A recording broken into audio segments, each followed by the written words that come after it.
All right, everybody, this is a great day. No, great day for dissent, great day for democracy, and a great day to be out here in front of the George W. Bush Institute and saying that I think we ought to do what was the right thing to do is arrest George Bush. Arrest George Bush.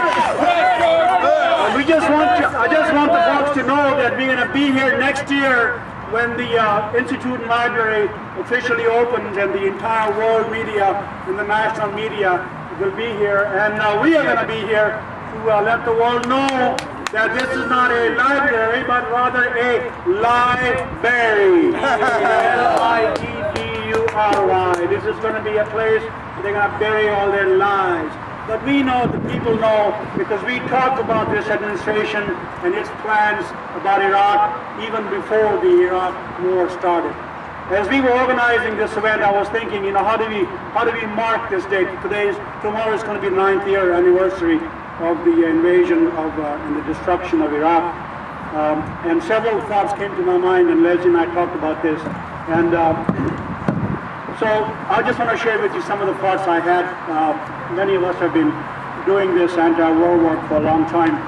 But before I go there, let me just take a quick poll of who all we have here as far as groups are concerned. So, can we hear for Occupy Dallas? Yeah! Oh my goodness. What a blessing Occupy Dallas has been, and the Occupy Wall Street movement has been to the country, to the nation, and indeed to the entire world. So thank you, Occupy Dallas. By the Bush Library. And we have folks from the Dallas Peace Center? Yeah, Dallas Peace Center, all right. We have folks from, and you can belong to multiple organizations if you want. How about CodePINK? Yeah, CodePINK. And we have some Pax Christi. Joyce Hall. And we have some folks all the way from Denton, Texas. Denton, Texas is here, all right. And we have some folks from Tyler, Texas. Yeah, Tyler. All right. So who am I missing? Which groups? Farmersville, Texas! Farmersville, Texas! We have, of course, our brothers from Drums Not Guns. MoveOn. Texarkana is here. How about that?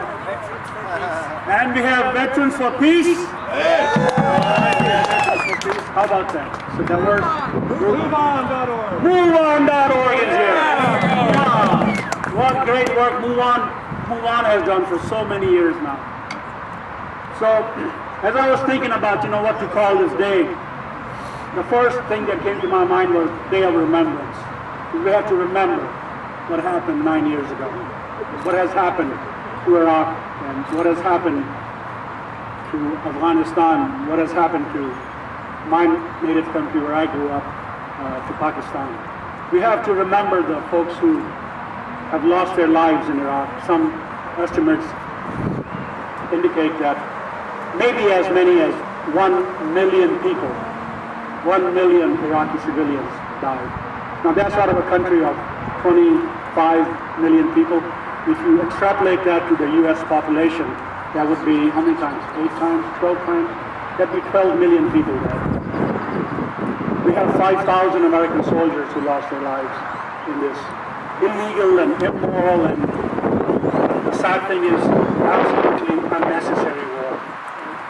There were many of us in Dallas who were telling the US government, and there were many folks around the country and around the world, that there aren't any weapons of mass destruction in Iraq. There aren't any. People like us on the streets were saying that. Because there were people who were telling us information, people who were credible. We had UN inspectors, a man named Scott Ritter, a Republican Marine, no lightweight, was saying that, look, I have inspected Iraq's factories, I've been all over Iraq, there aren't any weapons of mass destruction. We had Dennis Halliday, who was the United Nations representative in Iraq at that time, the top man, the chief guy from the UN, who resigned from the UN saying, look, what you are trying to do to Iraq is unconscionable. Don't do this. There aren't any weapons of mass destruction in Iraq. And we knew that. Iraq was a nation because we were following what was happening in Iraq. Iraq was a nation that was on its knees